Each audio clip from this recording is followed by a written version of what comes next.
अजीज़ दोस्तों, अस्सलाम वालेकुम, नमस्ते, सत श्री अकाल, गुड आफ्टरनून।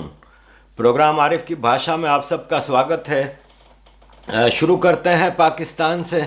पाकिस्तान में कोरोना बहुत तेज़ी से फैल रहा है, लेकिन हुकूमत इन चीज़ों को छुपा रही है, इन स्टैटिस्टिक्स को छुपा रही है। हज़ारों लोग मर रहे हैं, लेकिन उसको कोरोना के खाते में नहीं डाला जा रहा। और लावारिस मुल्क है बनाना रिपब्लिक, यहाँ पे जिसकी जो मर्जी आए, यहाँ पे कोई हिसाब किताब तो है नहीं, ना मीडिया आज़ाद है, ना कोई चीज़ है, कोई रिपोर्टिंग होती नहीं है। लेकिन अब जब हाई प्रोफाइल चीज़ें आ रही हैं, अभी मेरे साथ का एक टाउन नाजिम था, मेयर था कराची में साइट एरिया का, इज़हार अहमद ख़ान, वो इस तरह कई और लोग मरते गए। खाली मैं आपको पिछले 3-4 दिनों का बता दूं कि पेशावर हाई कोर्ट के चीफ जस्टिस रात को प्रेस कॉन्फ्रेंस करते हैं, सब खुशल मंगल है, सुबह हॉस्पिटलाइज होते हैं और कोरोना में और मर जाते हैं। फिर डॉक्टर आमिर लियाकत, ड्रामा आपको पता ही है, बहुत बड़ा चुगादरी, वो हॉस्पिटल में जाकर लेट गया है कोरोना में।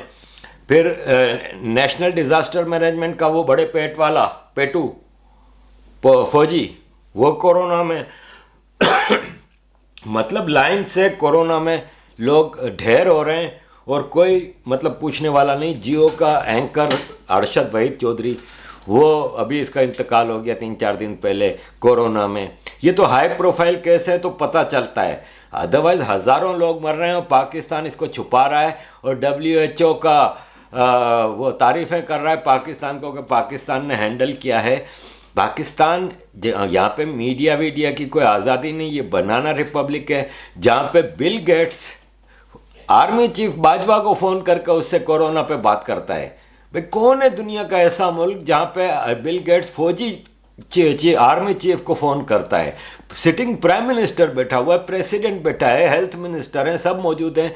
वो भाई साहब बिल गेट्स, क्योंकि सबको पता है कि यहाँ पे फौजियों की हुकूमत है, फौजियों ने सब चीज़ों को कंट्रोल किया हुआ है।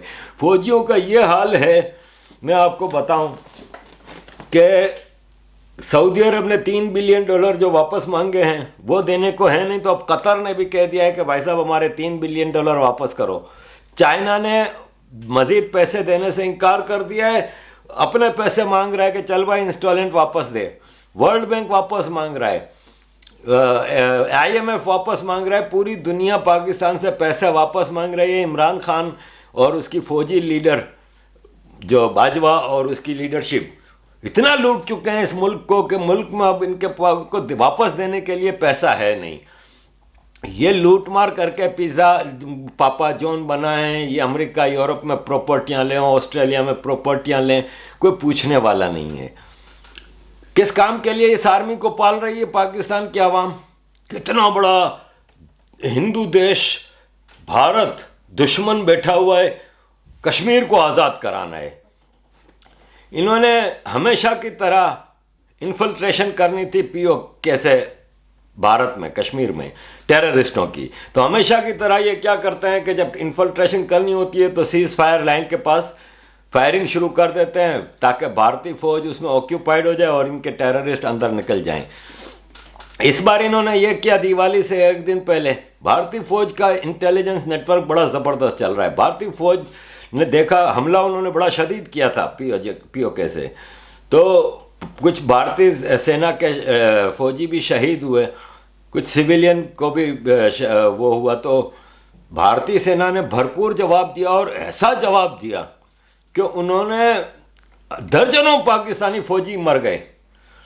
कई आर्मी के जो एम्यूनेशन के डेपो थे वो तबाह हो गए, आर्मी की पॉकेट्स तबाह हो गई, टेररिस्ट कैंप तबाह हुए और वीडियो प्रूफ के साथ भारत ने दुनिया के सामने रख दिया।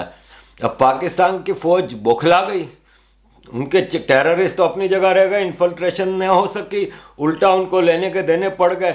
अब आवाम मरी हुई आवाम है, बिल्कुल ही फारिग आवाम है, गुलाम जहनीत के गुलाम लोग, मुल्ला और मिलिट्री के अलायंस में ऐसे जकड़े हुए लोग। अब वो फिर भी एक रेजेंटमेंट आया, जवाब देना था, क्या करें?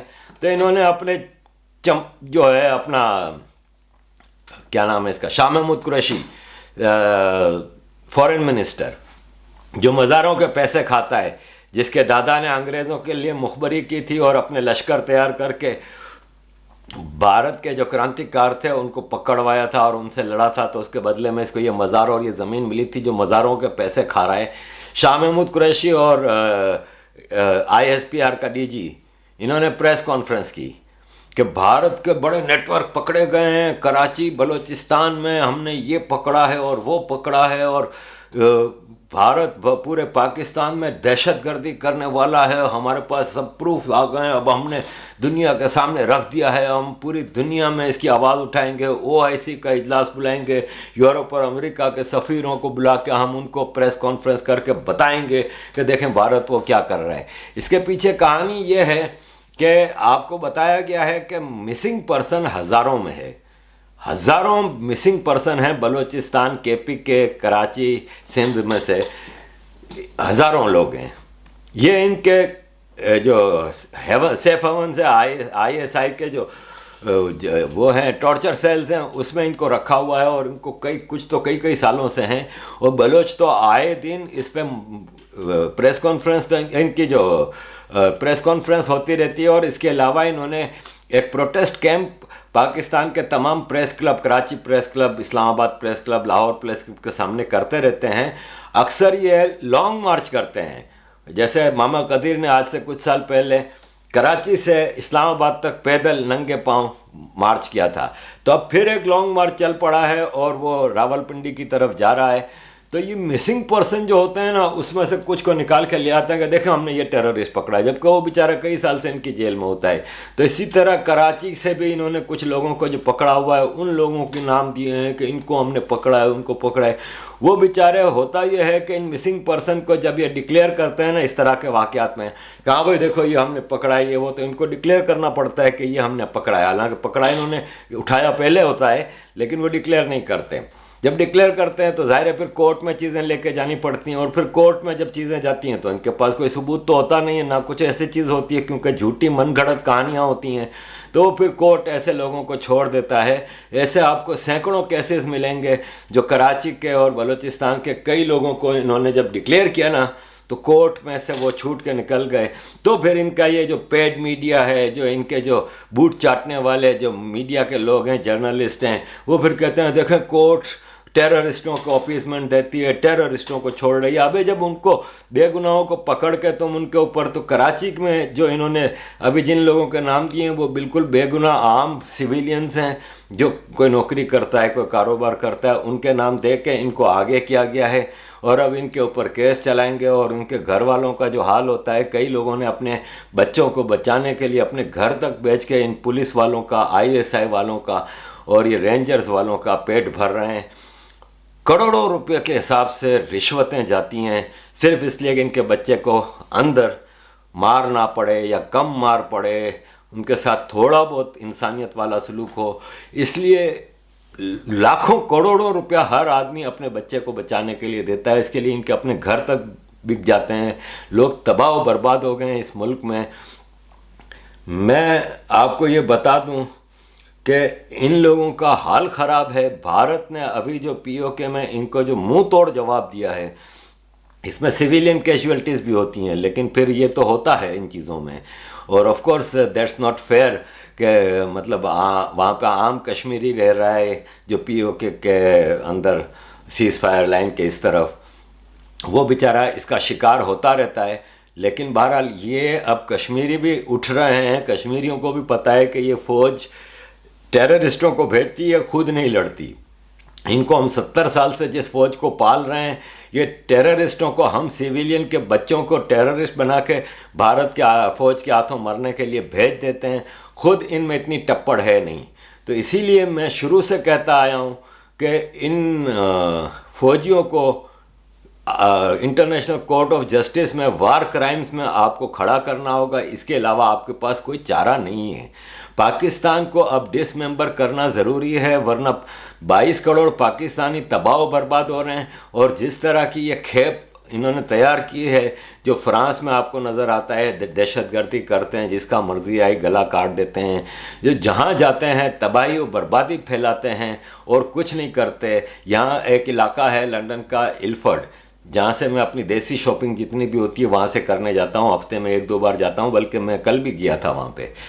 कल रात को एक आदमी जा रहा था तो 4 लोग गाड़ी में थे, जा रहे थे, उन्होंने गाड़ी में से उतरे, एक ने छुरी निकाली, उसको छुरी मार के भाग गए। लंदन पुलिस ने इन 2 आदमियों की तस्वीरें दी हैं कि इनको तलाश किया जा रहा है। अब आप खुद तस्वीरों से अंदाज़ा लगा सकते हैं कि ये मेरे हम वतन, मेरे हम मज़हब शक्ल से नज़र आ रहे हैं। तो ये तबाही और बर्बादी पूरी दुनिया में पाकिस्तान आर्मी के टेररिस्ट कैंपों से निकले हुए, इनके मदरसों से निकले हुए, और इनके मदरसों और मस्जिदों का मैं आपको कहता आया हूँ। परसों तरसों एक वाक़या हुआ कश्मीर, सिंध का एक इलाका है कश्मीर में। ये कराची से एक औरत को नौकरी का झांसा दे के कश्मीर लाया गया 4 साला बेटी के साथ। माँ बेटी के साथ 15 दिन तक रेप होता रहा है, 4 साला बच्ची के साथ रेप होता रहा है। फिर उस औरत को इस शर्त पे छोड़ा कि तुम्हारी ये बेटी हमारे पास गिरवी रहेगी, तुम एक और लड़की लेके आओ। वो सीधी पुलिस स्टेशन में जाती है, पुलिस में रिपोर्ट करती है। तो पुलिस का एक बहादुर ASI मोहम्मद बख्श, उसने उन लोगों को पकड़ने के लिए अपनी बेटी आगे की, अपनी बेटी को उधर भेजा, और फिर वो लोग पकड़े गए। उसमें से जो एक पकड़ा गया, बाकी तो भाग गए थे। एक जो पकड़ा गया फिर ज़ाहिर है उसको पुलिस मुकाबले में मार भी दिया, हालांकि वो जेल में था, लेकिन फिर जेल से निकाल कर उसको मार दिया। कि पाकिस्तान में कानून नाम की कोई चीज़ नहीं, ये कुछ पेशियों के बाद छूट जाना था इसने। तो ASI मोहम्मद बख्श जैसे लोग भी हैं जिनके अंदर इंसानियत मौजूद है, जिनके अंदर इंसान के दर्द में मौजूद है, जिसने अपनी बेटी आगे कर दी। ये कुछ लोग पाकिस्तान में अच्छे बचे हैं, वरना इन मौलवियों ने कहीं का नहीं छोड़ा। आप खुद, मैं इसकी वीडियो नहीं लगा रहा, आपको आवाज़ नहीं लगा दे रहा इसकी। ये मौलवी मोहम्मद तारिक मसूद है, देवबंदी है, वहाबी। ये इसकी बेशुमार आपको वीडियोस मिलेंगी, इसमें ये मतलब वल्गर बातें करता है, घटिया बातें करता है। जिस तरह 4-5 आवारा गली के किनारे पे बैठे हुए दोस्त वल्गर बातें करते हैं, इस तरह की ये बातें मिंबरों पे बैठ के करता है, और पब्लिक हंसती है और उसके साथ देती है। ये स्पीच में कहता है कि जो तलाक याफ्ता या बेवा से शादी करेगा, मेरा वादा है कि मैं उसकी शादी एक 16 साल की कंवारी लड़की से करा दूंगा, नहीं तो अगर 16 साल की नहीं हुई तो 2 8-8 साल की, नहीं तो 4 साल की। इस तरह की बातें हमारे मौलवी करते हैं। कुरान के हवाले दे के ये लोग कल को कहते थे कि जन्नत में तुम लोगों को हूरें मिलेंगी, शराब मिलेगी। अब ये दुनिया में भी ये ऑफरें दे रहे हैं। ये पिंप हैं, मतलब ये पिंप का जॉब होता है कि इस तरह के काम करना। ये पिंप हैं, ये मज़हब के नाम पे जो दलाली कर रहे हैं ना, इन लोगों से जान छुड़ाने का एक ही हल है कि इस मुल्क को अब इसके अख्तिताम तक ले जाया जाए। इसका राम नाम सत्य हो जाना चाहिए अब, और इसकी जगह बलूचिस्तान एक आज़ाद देश बनना चाहिए, सिंधु देश बनना चाहिए। KPK को आप अफ़गानियों के हवाले करें, उनका इलाका है वो, POJK और गिलगित बल्तिस्तान भारत का हिस्सा है, भारत उनको ले ले। और अब आपको इस देश का मसला हल करना होगा। क्यों कि इस पे ऐसे माजूर खादिम हुसैन रिजवी जैसे, जो एटम बम मारने का फ्रांस पे कह रहा था, और जिसकी आप तकरीर देखें, ये जहनी माजूर है, जिस्मानी माजूर नहीं है, खाली जहनी माजूर है। एक प्रोफेसर स्टीफन हॉकिंग था ना, वो भी तो फिजिकली माजूर था, लेकिन उसने इंसानियत के लिए, साइंस के लिए कितनी बड़ी बड़ी खिदमत अंजाम दी। एक हमारा ये माजूर है जो इंसानियत को तबाह और बर्बाद करने पे लगा हुआ है। एक हमारा जैद हामिद है जो 24 घंटे बकवासियत करता रहता है अपने चैनल पे, मुख्तलिफ चैनल्स पे लाके। ये आर्मी ने ऐसे माजूरों के ज़रिए पूरी कौम को माजूर बना दिया है। अब भारत का और इंटरनेशनल कम्युनिटी का फ़र्ज़ है कि 22 करोड़ लोगों को भी इस गुलामी से आज़ाद कराएं और दुनिया को भी इस टेररिज्म से जान छुड़वाएं। यहाँ पे मैं थोड़ा भारत का जिक्र कर दूं कि दिवाली आई थी 500 साल बाद अयोध्या में, क्या शान से दिवाली मनाई गई। तो वो जो इन्वेडर्स थे, जो सोमनाथ पे हमला करते थे, जो भारत के मंदिरों पे हमला करते थे, जो अयोध्या में राम जन्मभूमि पे मंदिर तोड़ के मस्जिद बना देते थे, आज उनको दुनिया में दहशतगर्द कहा जाता है। आज दुनिया में उनको देखते ही हर आदमी कहता है कि अबे ये टेररिस्ट जा रहे हैं। इनकी किताब, इनके नबी के ऊपर खुल के बातें हो रही हैं, जलील व ख्वार हो रही है पूरी उम्मत मुस्लिमा।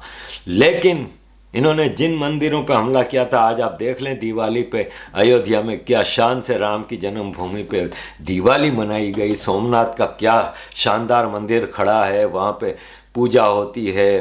तो ये सत्य की जीत होती है, ये सच की जीत है। राना अय्यूब कहती हैं कि हिंदुस्तान का मुसलमान किसी के बाप की जागीर नहीं है।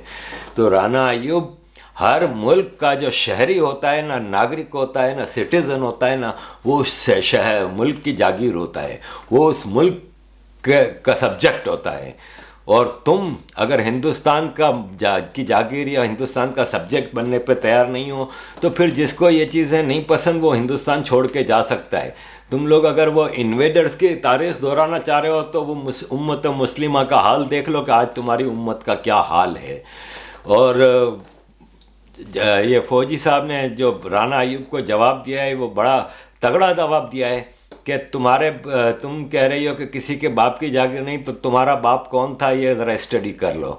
तो हम सब जितने भी बर्रे सग़ीर हिंदुस्तान, जिसमें बांग्लादेश, पाकिस्तान ये सब आते हैं, हम लोग जितने भी मुसलमान हैं, हमारे आबाओ अजदाद, हमारे पुरखों का धर्म हिंदू था, हम हिंदू धर्म से ताल्लुक़ रखते हैं। तो राना अय्यूब किसी के बाप की जागीर नहीं, हिंदुओं की जागीर हैं। हम इन मंदिरों की जागीर हैं, इन भगवानों की जागीर हैं। हमारा ओरिजिन ये है। बेहतर है ओरिजिन की तरफ आओ। तुम सबा नकवी, आरफा, तुम लोगों का ये हाल है कि तुम लोग अपने ख़ानदान के बच्चों को तो प्राइवेट स्कूलों में भेजते हो, मदरसों में भेजते नहीं हो, लेकिन तुम आम मुसलमान को अपने कम्युनल पॉलिटिक्स में जकड़े रखने के लिए मदरसों में भेजते हो और उनका ये हाल करते हो। आखिर में मैं ज़फ़रनामा वाले ज़फ़र भाई ने एक ट्वीट में मुझसे सवाल किया है कि दानिश कनेरिया पाकिस्तान का हिंदू क्रिकेटर जिसके साथ बड़ी ज़्यादतियाँ हुई, और मैं जब कराची में मेयर था तो एक दो प्रोग्रामों में मैंने दानिश के साथ मेरी मुलाकात भी रही है, और बड़ा अच्छा शरीफ सा लड़का है और सनातनी है, अपने धर्म पे मजबूती से डटा हुआ है, जिसके लिए इसको बड़ी ह्यूमिलिएशन भी फेस करनी पड़ी थी जब वो टीम में था। तो ज़फ़र साहब ने ये पूछा है कि क्या दानिश कनेरिया ने जो अपनी तस्वीरें लगाई हैं दिवाली की, उसमें कहीं भगवान की मूर्ति नहीं है, तो क्या पाकिस्तान में इनको भगवान की मूर्ति रखना अलाउड नहीं है? तो ज़फ़र भाई, जहाँ तक मेरा ख्याल है, मैंने भी कई मंदिर वहाँ पे जब मैं मेयर था तो विज़िट किया था, वहाँ पे मूर्तियाँ तो हैं, और अभी कुछ मंदिरों में मूर्तियाँ तोड़ने के वाक़यात हुए थे, तो इसका मतलब मूर्तियाँ तो हैं। हाँ, दानिश के बारे में ये कहा जाता है कि पाकिस्तान में देखो एक हिंदू क्रिकेटर को कितना मान मिला है। तो भाई साहब, वो दानिश की अपनी कैलिबर था, अपनी क्वालिटी थी, अपना पर्सनल टैलेंट था, जिसकी बुनियाद पे उसको जगह देनी पड़ी थी, वरना तुम लोगों ने तो उसके साथ बड़ी ज़्यादतियाँ की हैं। अगर यही दानिश इंडिया में होता तो वो एक साल IPL खेल के इतना कमा लेता जिसने इसने शायद पूरी ज़िंदगी पाकिस्तान के लिए खेल के नहीं कमाया था। तो तुम लोगों ने कोई एहसान नहीं किया दानिश के ऊपर। ऐसे कराची के हज़ारों क्रिकेटर हैं जिनका कैरियर तुम लोगों ने बर्बाद कर दिया। पंजाबी क्रिकेट टीम बना के ये PSL के मैच चल रहे हैं, मैं IPL का एक एक मैच देखता था और रिकॉर्ड करके रात को रिपीट में भी देखता था, लेकिन PSL की तरफ मेरा ध्यान भी नहीं जाता। क्योंकि मुझे नफ़रत है इस टीम से जिसमें टॉप 11 खिलाड़ी में से 10 खिलाड़ी पंजाबी होते हैं और एक आध पठान डाल देते हैं और शाहीन आफरीदी टाइप के। इसको पाकिस्तानी टीम कहा जाए। ये Punjabization of Pakistan under the Punjabi military है, ये ख़त्म होना चाहिए। पंजाबियों को अपनी औकात भूलनी नहीं चाहिए। जिस तरह राना अय्यूब तुगरल ड्रामे की बड़ी पब्लिसिटी करती थी, तो राना अय्यूब ने अपना बाप हिंदुओं से चेंज करके पहले अरबी रखते थे ना, तो फिर इन्होंने तुर्की रख लिया, तो आज पंजाबी भी अरबियों के दुश्मन बन गए हैं। क्योंकि पाकिस्तान में मौलवी और मीडिया इसको खुल के बातें कर रहा है कि ये जो 6 अरब गल्फ़ स्टेट्स हैं, सऊदी अरब, कुवैत, कतर, अमान, बहरीन और यूनाइटेड अरब इमारात, ये यहूदी एजेंट हैं, ये यहूदियों के एजेंट हैं, क्योंकि वो अपने यहाँ रिफॉर्म्स ला रहे हैं। तो अब दुनिया में मुस्लिम उम्मा में, मुस्लिम कंट्रीज़ में जब तक आप इस्लाम को रिफॉर्म नहीं करोगे मामला सेट नहीं होंगे। दुबई ने बड़े ज़बरदस्त रिफॉर्म किए हैं, तो आज इनके लिए ये यहूदी एजेंट हो गए हैं। हमारे कराची के पॉलिटिशियन हैं, फ़ौजी बूट चाटने वाले फैसल रज़ा आबदी, इनकी ये स्पीच है अगेन मैं आपको आवाज़ नहीं सुनाता, ये इसमें कह रहे हैं कि कोरोना की जो वैक्सीन है ना, वो दरअसल यहूदी एजेंट हैं जिन्होंने ये बनाई है वैक्सीन, और ये कोरोना लाया ही इसीलिए गया है ताकि मुसलमानों के अंदर से वो जो आप अपनी बीवी अपनी बहन को बहन की नज़र से देखते हैं, बेटी को बेटी की नज़र से देखते हैं, तो वो वैक्सीन लगाने के बाद आप वो तमीज़ खो देंगे और आपके अंदर से वो बेहयाई आ जाएगी, वो वगैरह वगैरह। ये इनकी सोच है और ये आम मुसलमानों को जहालत की तरफ धकेल रहे हैं। एंड पे यही कहूँगा कि पाकिस्तान का ख़ात्मा ज़रूरी है। इस आर्मी को जब तक आप इंटरनेशनल कोर्ट ऑफ जस्टिस में वार क्राइम्स में लटकाएंगे नहीं, तब तक आप दुनिया में अमन नहीं ला सकते। Thank you very much. जय हिंद।